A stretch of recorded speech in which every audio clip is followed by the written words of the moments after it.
最近，命案频发的天堂岛上来了一位60多岁的神秘男牧师老金。这位金牧师以前是天堂岛本地人，30多年前跑去美国各地布道，从此再未回来过。直到不久前，已过花甲之年的金牧师才带着妻子回到天堂岛。据说，金牧师此人不仅能和上帝沟通，而且拥有神奇的治愈能力。只要信徒喝下他施加祝福的圣水，就能强身健体，百病全消。自从金牧师回岛后，很多天堂岛的居民都慕名向其求取圣水。一时之间，金牧师的临时住所门庭若市，经常有求圣水的人在这里排着长队。这天，一名60多岁近乎失明的天堂岛女居民芒姨，在侄子阿凯的陪同下来向金牧师求助。芒姨盼望金牧师的圣水能彻底治好她的眼疾。然而谁也没料到，芒姨在喝下金牧师端来的圣水后，不但没有恢复视力，反而当场暴毙，死在众人面前。芒姨的侄子阿凯见此情形，急忙拨打了报警电话。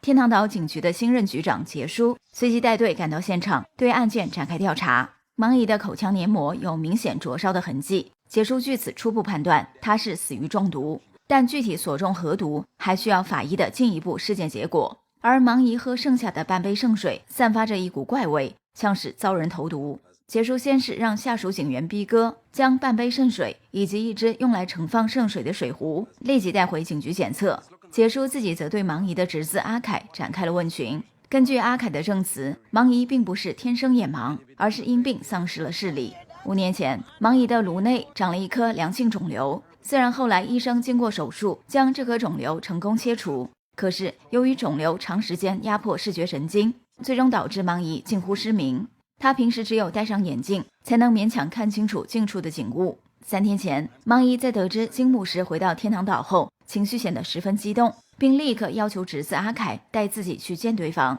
两人似乎是旧相识。见面之后，芒姨和金牧师单独聊了很长时间，不过阿凯并不清楚两人聊天的内容，芒姨也没有向他透露自己和金牧师是何关系。但阿凯明确告诉杰叔，自己怀疑毒杀芒姨的凶手要么是金牧师，要么就是金牧师的妻子金太太。理由是芒姨喝的圣水是由金太太准备，然后由金牧师亲手端给芒姨喝下，旁人根本没机会接触圣水。其他排队领取圣水的人全都坐在距离芒姨2米开外的地方。面对阿凯的怀疑，金牧师夫妇大喊冤枉。金牧师甚至不相信芒姨是中毒身亡，他声称在芒姨之前已有另外2名居民喝过圣水，且此2人和芒姨用的是同一只杯子，圣水也都是从同一只水壶内倒出，而这2个人并没有出现中毒症状。所以直到此刻，金牧师也不相信是自己和妻子准备的圣水里被人投放了毒药。此外，金牧师承认自己和芒姨是旧相识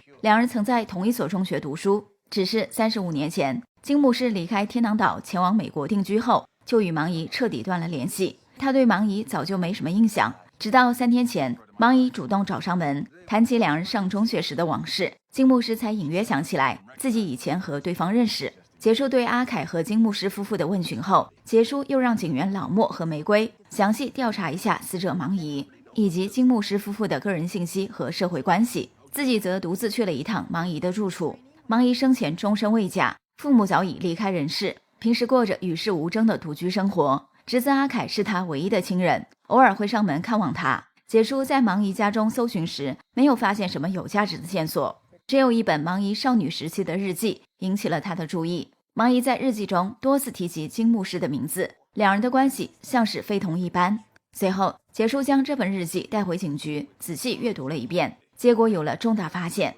从日记内容来看，芒姨18岁时就与父母双亡的金牧师确定了恋爱关系，2人交往几年后还订了婚。谁知婚礼尚未举行，金牧师就忽然和一位名叫米勒的男子一起前往美国旅行。米勒是金牧师从小玩到大的好友，在和米勒旅行的途中，金牧师给芒姨邮寄了一封分手信。自此以后，金牧师就再没回过天堂岛，而是在美国定居下来。他和芒姨也彻底断绝了往来，2人的婚事自然不了了之。尽管如此，芒姨始终没能放下金牧师，这是他终身未嫁的一个重要原因。而金牧师此前在接受杰叔的问询时，对自己和芒姨的这段关系只字未提，显然是在刻意隐瞒。第2天上午，法医给杰叔送来了芒姨的尸检报告，报告结果显示，芒姨确系中毒身亡，致其丧命的毒素居然是尼古丁。此外，法医从芒姨喝剩下的半杯圣水里检测出了尼古丁成分，但用来盛放圣水的水壶内并未发现尼古丁的残留。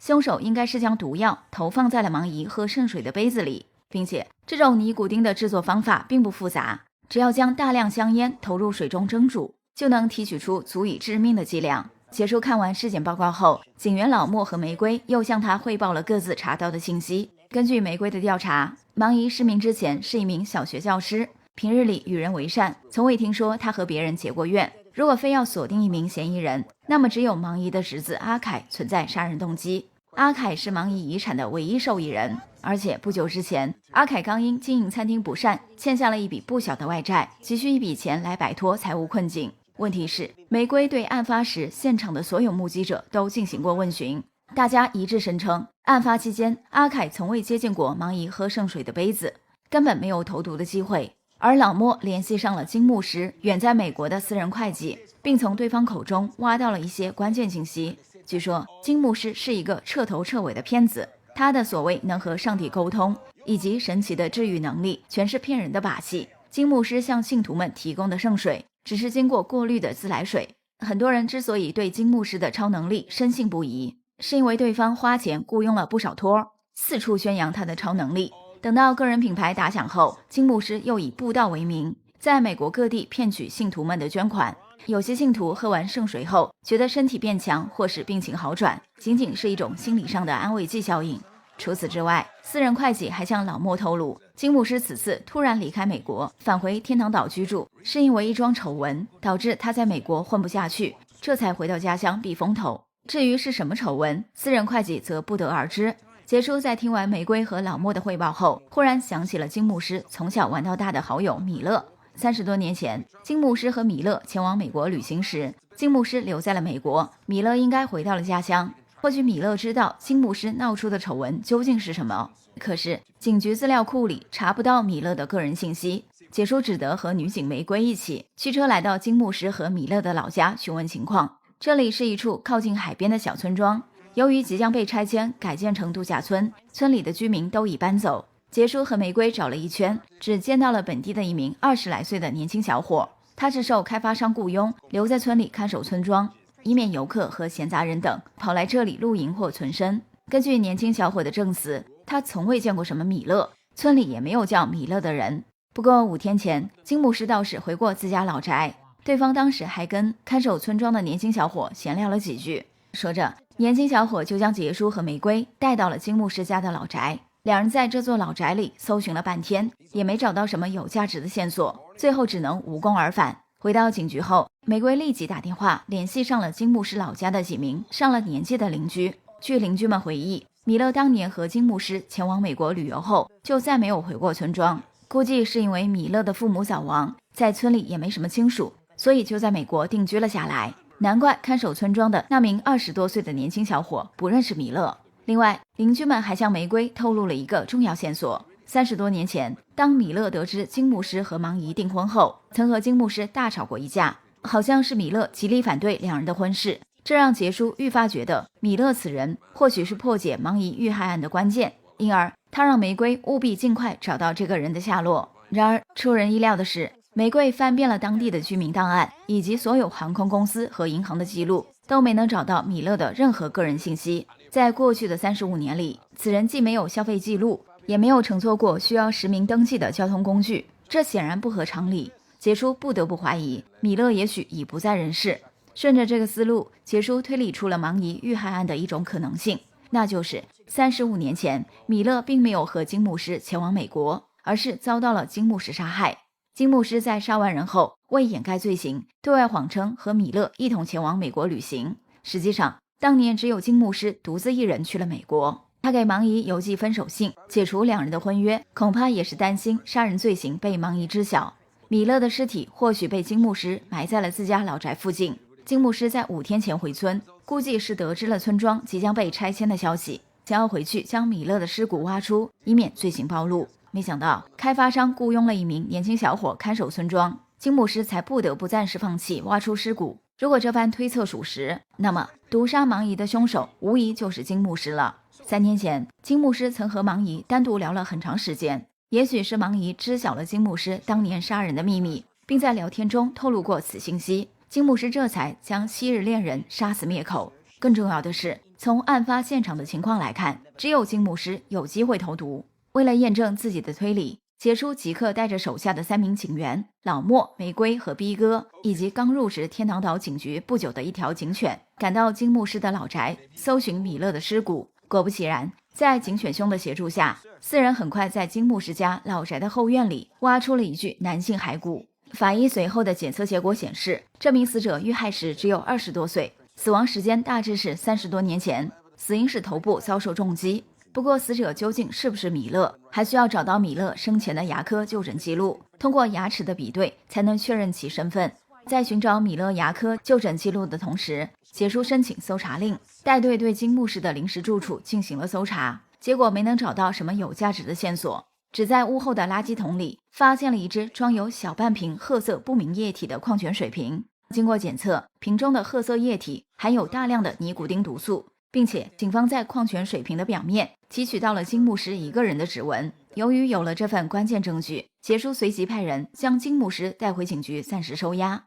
金太太见丈夫被抓，担心自己受到牵连，当即向警方抖了一个猛料。原来金太太只是金牧师名义上的妻子，两人从未有过夫妻之实。原因是金牧师是个喜欢男人的基佬，金太太私下的身份更像是金牧师的助理，而且金牧师每月会支付给其可观的费用。两人当初结婚仅仅是为了掩饰金牧师的真实性取向，因为金牧师的很多信徒都无法接受同性恋者，而金牧师不久前在美国闹出的丑闻，正是他被信徒撞见在酒吧里跟男人约会。金牧师深知此事传扬出去，自己很可能会遭受极端信徒的攻击，届时不要说布道，人身安全都将无法保证。他这才迫不得已带着金太太狼狈返回天堂岛。至于金牧师和芒姨以往的关系，以及金牧师是不是杀害芒姨的凶手，金太太表示自己只是拿钱办事，对此毫不知情。面对金太太这番信息量巨大的证词，杰叔陷入了疑惑之中。如果金牧师是基佬，当年为何又要和芒姨订婚呢？难道他是想利用这份婚约掩饰自己的性取向吗？想到这里，杰叔恍然大悟，看来35年前金牧师和米勒才是一对真正的情侣。正因为如此，米勒在得知金牧师和芒姨订婚后，才与其大吵了一架。说不定米勒还以两人的同性关系威胁金牧师，结果被陷入冲动的金牧师杀死。就在杰叔自觉勘破案件真相的时候，法医给他带来了一个出人意料的消息。在金牧师家老宅后院挖出的骸骨，经过牙齿比对确认，死者并不是米勒。杰叔在听到这个结果后，立时陷入蒙圈状态。恰在此时，天堂岛总警署的署长来到杰叔任职的警局视察工作。杰叔趁此机会向署长汇报了芒姨遇害案的来龙去脉。署长听完汇报，随口提出了一个疑问：按照杰叔的推测，芒姨是发现了金牧师杀人的秘密才惨遭灭口。可是如果芒姨已经知道金牧师是杀人凶手，又怎么会喝下对方递给他的圣水呢？难道他不担心金牧师对自己下手吗？正是署长的这个脱口而出的疑问猛然点醒了杰叔。他旋即在脑海中将目前掌握的全部线索仔细梳理了一遍，终于想通了整个案件的真相。随后杰叔带着手下的3名警员玫瑰、老莫和逼哥，以及此前被关押在警局的金牧师，一同来到案发现场，并让人将涉案的金太太和芒姨的侄子阿凯也叫了过来。等到众人都到齐后，杰叔语出惊人的表示，芒姨根本不是死于谋杀，而是死于自杀。紧接着他向众人说出了自己的推理。案发当天，芒姨提前将一颗装有尼古丁毒素的自制胶囊塞入自己口中，在接过金牧师端来的圣水后，芒姨一边喝水一边悄悄咬破了口里的胶囊。胶囊在被咬破的瞬间，里面的尼古丁毒素一小部分倒流入装圣水的杯子里，大部分则被芒姨吞入肚里，致使其当场毒发身亡。芒姨使用如此隐秘而特殊的方式自杀，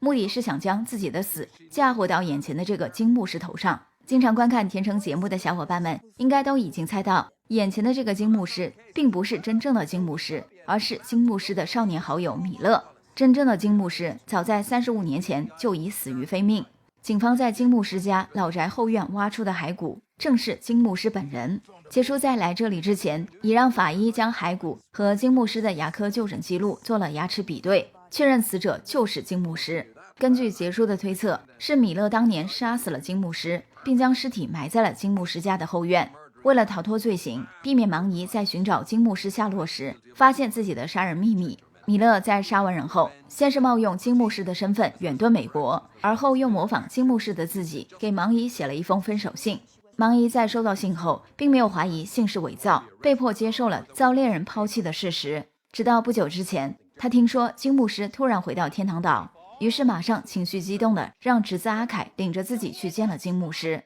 芒姨急于见金牧师的目的，自然是想亲口问问对方当年为何与自己分手。然而在见到金牧师之后，芒姨虽然眼睛已经近乎失明，但她仍然第一时间就觉察到眼前的金牧师其实是金牧师的少年好友米勒。而且芒姨很快想通了金牧师早就遇害，米勒杀人并冒名顶替的真相。可是时隔多年，芒姨又双目近乎失明，她既找不到证据指证米勒，又想不出更好的办法报复这个杀人凶手。经过3天的思来想去，芒姨最终决定以自杀的方式将米勒送进监狱，还35年前的恋人金牧师一个公道。为此，芒姨在自杀之前还费尽周折，将沾有米勒指纹的一只矿泉水瓶装上尼古丁毒液，扔在米勒临时住处的屋后垃圾桶里，以此增加米勒杀人的嫌疑。听完结束的推理，眼前的金牧师终于卸下伪装，承认自己确实是米勒。这货的心理防线此时已然崩溃，